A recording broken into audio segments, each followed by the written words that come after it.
Estou aqui no canal para compartilhar com você mais uma palavra, mais uma reflexão, e o tema de hoje está muito convidativo. O tema de hoje é marcas do verdadeiro arrependimento. E se esse tema disparou em você uma curiosidade, um desejo de saber um pouco mais sobre esse assunto, convido você agora a me acompanhar até o final deste vídeo, que eu tenho certeza que você vai sair fortalecido, fortalecida, ricamente abençoado. E para falar de um tema tão relevante como esse, gostaria de convidar você agora a me acompanhar em uma leitura em Salmo 1 até o verso 6, que diz assim: como é feliz aquele que não segue o conselho dos ímpios, não imita a conduta dos pecadores, nem se assenta na roda dos zombadores. Ao contrário, sua satisfação está na lei do Senhor, e nessa lei medita de dia e de noite. É como uma árvore plantada à beira de águas correntes, dá o fruto no tempo certo, suas folhas não murcham, tudo o que faz prospera. Não é o caso dos ímpios, são como a palha que o vento leva. Por isso os ímpios não resistirão no julgamento, nem os pecadores na comunidade dos justos, pois o Senhor aprova o caminho dos justos, mas o caminho dos ímpios leva à destruição. Por que eu escolhi Salmo 1 até o verso 6? Porque ele vai colocar em relevo, ele vai esbarrar em alguns pontos que tem tudo a ver com a caminhada do justo, como é definido aqui, é feito esse destacamento aqui no Salmo 1 até o verso 6, que vai falar um pouco da conduta desse justo, que vai falar um pouco desse balizador que acompanha a vida do justo, que é a palavra de Deus. Vai falar também que Deus garante a esse justo o controle deste emocional quando ele passar grandes tribulações, grandes provas, grandes desafios. Deus garante a ele dar o fruto na estação própria. E vai falar de uma prosperidade que não se limita apenas a bens materiais, mais e presentes de Deus, mas que também vai falar de uma prosperidade enquanto ser humano, enquanto caráter, enquanto postura, enquanto olhar para o próximo, enquanto essa manifestação deste amor de Deus. Então, por isso que Salmo 1 foi lido para sustentar e acompanhar esse tema de hoje. O primeiro ponto que eu gostaria já de falar é sobre essa metanoia, esse arrependimento que acontece na vida de alguém que, quando acontece, ele vai começar a experimentar algo que nunca experimentou. Eu gostaria de começar por aqui, que o sentido da metanoia é uma mudança dos conceitos. A mente é o centro e o controle de tudo, porque tudo que acontece aqui nesse interior vai para a mente e o corpo executa. A gente vai falar de 3 pontos interessantes que vai atravessar esse tema, que é as emoções, a razão e a vontade, que está tudo nesse espaço da mente, e o corpo vai executando algo que vai vindo daqui de dentro. Bom, e a partir daqui, desse ponto, eu queria falar um pouco, antes de entrar no ponto central desta reflexão, eu queria falar um pouco de algo que uma pessoa que sofre a metanoia, ela vai viver de novo, ela vai se relacionar com coisas que anteriormente, ela nunca viveu. Por exemplo, ela vai ter uma mudança de mente. Isso você pode ter certeza. Alguém que começa a convidar Jesus para morar no coração, vai abrindo o coração, deixando Jesus entrar, esta palavra entrar, vai se arremessando no colo desse Deus Todo-Poderoso. Ele vai tendo uma mudança de mente. Outra coisa que vai experimentar nesta relação, que é algo novo também, é um quebrantamento, porque quando você abre a porta do seu coração, a palavra começa a ser introduzida, você começa a entender Deus, a entender Jesus, você começa a entender o propósito que Deus tem para a sua vida, você começa a entender os porquês.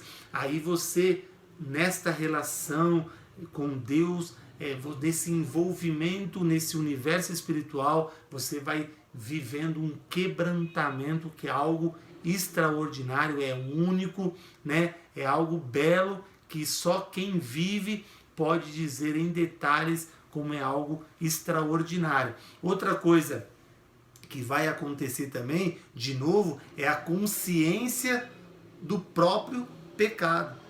A palavra vai ser um elemento chave para trazer essa consciência em relação ao pecado, que vai mudando toda a sua visão, a sua cosmovisão vai sendo completamente mudada. Outra coisa que também vai acontecer é, de novo, é a confissão verbal, porque aquilo que aconteceu aqui dentro, quando você tiver esse encontro, essa metanoia, o que aconteceu de novo aqui dentro, você vai verbalizar, vai ter uma confissão verbal. E aí, depois você vai entrando aí no abandono da prática de pecado, que fazia anteriormente parte da sua história e depois já não vai mais fazer sentido isso. E você vai perceber isso porque quando a palavra te confrontar, você vai ver que não tem como mais caminhar na prática do pecado.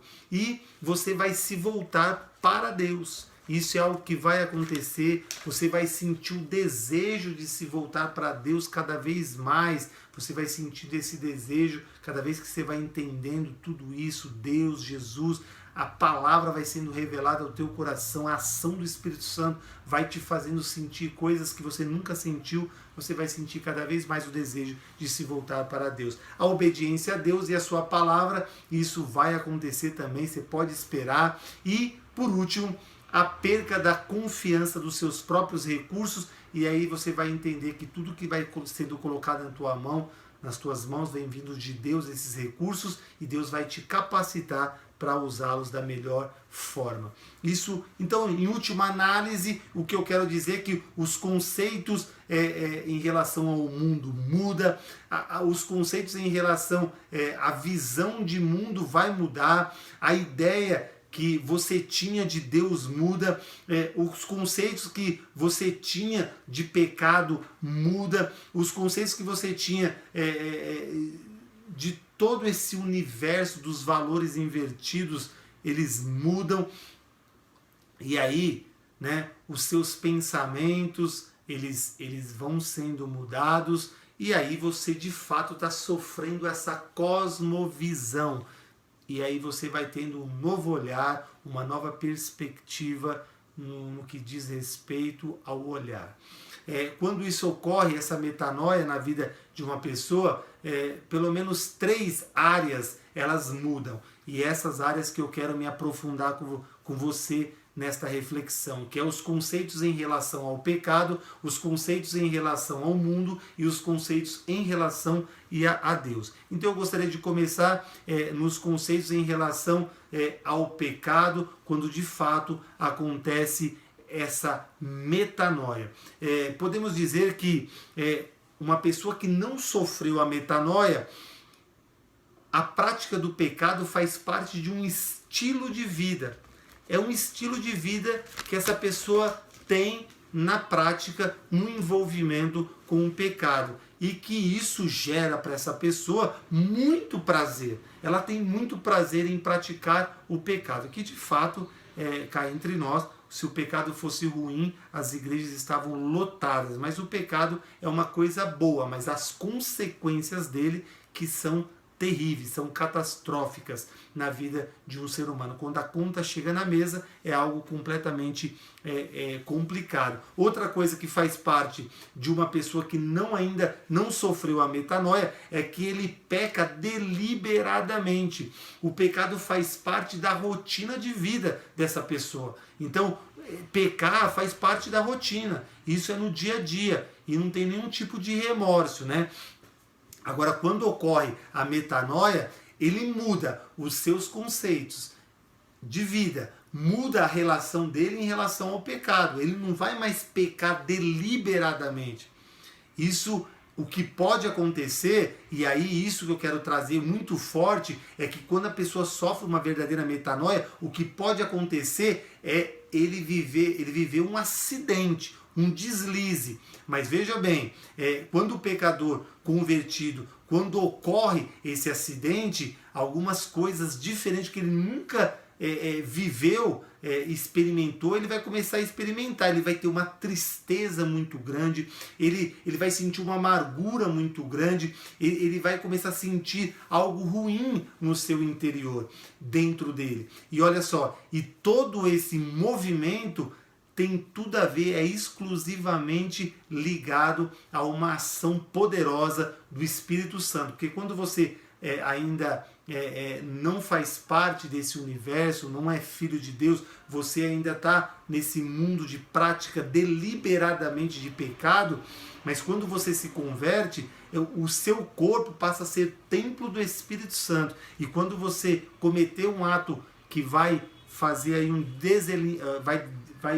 vai fugir, vai violar os princípios da palavra, você então sofre aí uma ação do Espírito Santo que vai te entristecer, e aí aquilo que a palavra diz, filhinhos, não pecai, se pecar, volta onde errou, peça perdão e continue. Por isso que vai mudando e você não vai mais sentir normal, você vai ser incomodado pelo Espírito Santo. E aí, a pessoa que não sofreu a metanoia, uma coisa que muda também é isso, porque antes de pecar ele vai projetando, ele vai arquitetando, ele vai maquinando, ele vai armando toda a situação para depois pecar e sentir muito prazer. Uma pessoa que sofreu a metanoia, ele não vai arquitetando, ele não vai projetando, o que acontece é de fato o acidente. E aí por isso que a palavra diz que o espírito está pronto e a carne é fraca, e a gente tem que ficar muito atento a essa situação.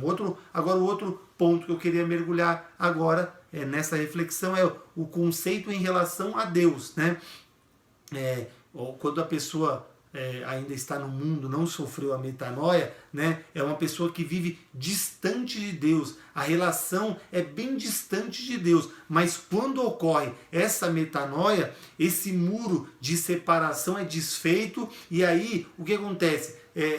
Essa inimizade com Deus passa a ser uma amizade muito estreita, muito íntima. Por isso que a palavra diz, aquele que é amigo do mundo passa a ser inimigo de Deus. Quando você passa a ser inimigo do mundo, você passa a ser amigo de Deus. E aí você começa então a viver as vontades de Deus, essa relação que vai te beneficiar muito. Olha só, e uma outra coisa que é interessante, quando você passa a ser íntimo de Deus, você anda com Deus, você caminha com Deus, e Ele passa a ser o seu amigo. Por que eu estou dizendo e reforçando isso? Porque tudo que acontecer na sua vida a partir daquele momento, você vai se preocupar com o sim de Deus, você vai se preocupar com o olhar de Deus, a autorização de Deus, o endossamento de Deus, você vai se preocupar com tudo isso que antes você não se preocupava. Por isso que você vai colocar o joelho em terra no seu quarto de guerra e vai pedir uma confirmação do Senhor. Então, todas as suas relações e atitudes e práticas passam por Deus. O que Ele acha, o que Ele pensa, e você vai buscar isso através do quê? Da palavra, né? E aí você começa então a prestar contas a Deus dessa sua caminhada, da sua história, começa então completamente a ser balizada por Deus e por essa palavra, que é aí automaticamente o seu guia. Outro ponto que eu queria entrar agora, os conceitos em relação ao mundo. A gente sabe que o mundo está de pernas para o ar, os valores completamente invertidos. Mas quando você se converte, você sofre a verdadeira metanoia, as coisas começam a mudar. Você sabe que você não deve mais amar o mundo. Para o ímpio isso é uma coisa normal, mas para você não. Você não vai se deixar mais ser levado por esse sistema caído, esse sistema doente que vai ditando como as pessoas têm que se vestir, vai ditando como as pessoas têm que se relacionar, como deve ser uma vida conjugal, uma vida familiar, o estilo, né, vai traçando um perfil de estilo, você vai se moldando ao que o mundo vai ditando. Quando você sofre essa verdadeira metanoia, você completamente tem uma ruptura com este mundo, e você então começa a vestir uma roupagem que Deus vai te ensinando por meio da palavra do Senhor. Esse sistema que o mundo quer te enquadrar, você não permite mais esse enquadramento, mas você vai fugindo dessa norma, desse jeito, desses valores que o mundo vem tentando internalizar no teu coração. E por isso que a gente fala que essa metanoia, quando acontece de fato, é uma ruptura que acontece com este mundo, né? Então aí você vai aprender a se relacionar com o mundo, com as pessoas, a sua fala, o que você traz, tudo isso vai ser muito mais cuidadoso e você vai trazer de fato vida, né? Ao invés de trazer morte para as pessoas. Quando eu falo morte, morte com as palavras, o jeito como você se conduzia, vivia antes de sofrer de fato essa verdadeira metanoia. Por isso que o tema de hoje está muito convidativo, né? Marcas do verdadeiro arrependimento. 2 Coríntios diz algo interessante: aquele que está em Cristo é nova criatura, as coisas velhas se passaram e eis que tudo se fez novo. Você vai ver o velho saindo e o novo entrando, que tem tudo a ver com o Salmo 1 que nós lemos, quando faz um destacamento de tudo isso que o ser humano, que vai trazendo aqui um destacamento da conduta desse justo, que é uma conduta balizada pela palavra, que vai falar das emoções, da prosperidade e de todo esse contexto que envolve o justo. Então eu gostaria que você ficasse com essa palavra, refletisse sobre essa palavra, e a pergunta é: você já sofreu de fato a verdadeira metanoia? Você pode agora fazer uma análise da sua própria caminhada. Fique com esta palavra e que Deus te abençoe.